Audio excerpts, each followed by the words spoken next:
So if that's the sentiment in Russia, imagine what the Ukrainians are going through. Their cities are being bombed every day. Their soldiers are dying on the front lines. Any day could be their last.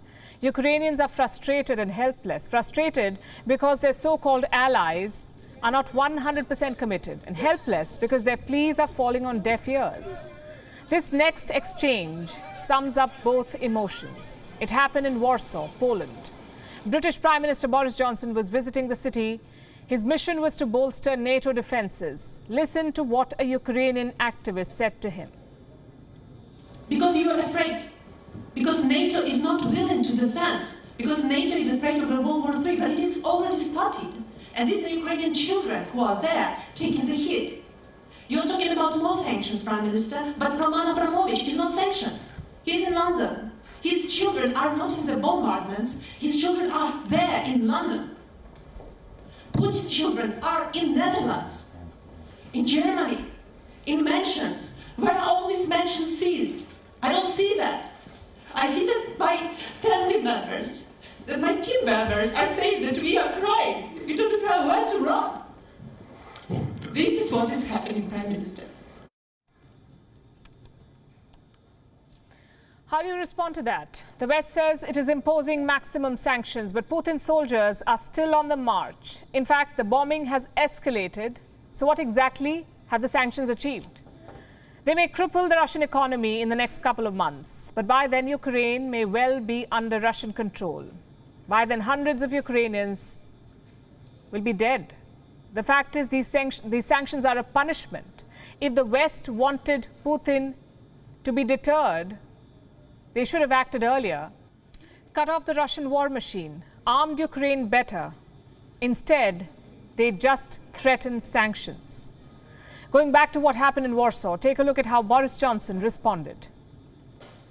Thank you very much for your questions, and thank you for getting here today. And I'm glad that you have been able to get here. And look, I just want to say that I'm acutely conscious that there is not enough that we can do as the UK government to help in the way that you want. And I've got to be honest about that.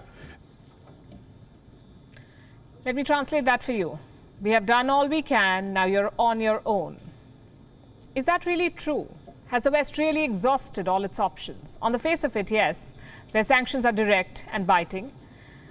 We're already seeing the effects on the Russian economy. The ruble could soon be a piece of paper. The Moscow exchange has not opened for 3 days now. So the pain is certainly real. But could more have been done? The answer is yes. The US, for instance, has not sanctioned Russian gas. They have banned Russian flights. They have sanctioned Putin and his foreign minister. They have kicked Russia out of sporting events, but they're still buying Russian gas. What does that tell you? That America's help comes with a caveat. No blowback on US markets. I know what you're thinking. Why should Americans pay for Putin's war?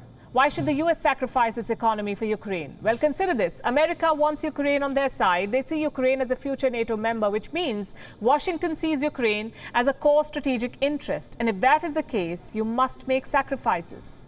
Same with Europe. They cancelled Nord Stream 2, but not Nord Stream 1. Energy is Russia's biggest economic asset, and Europe continues to buy it.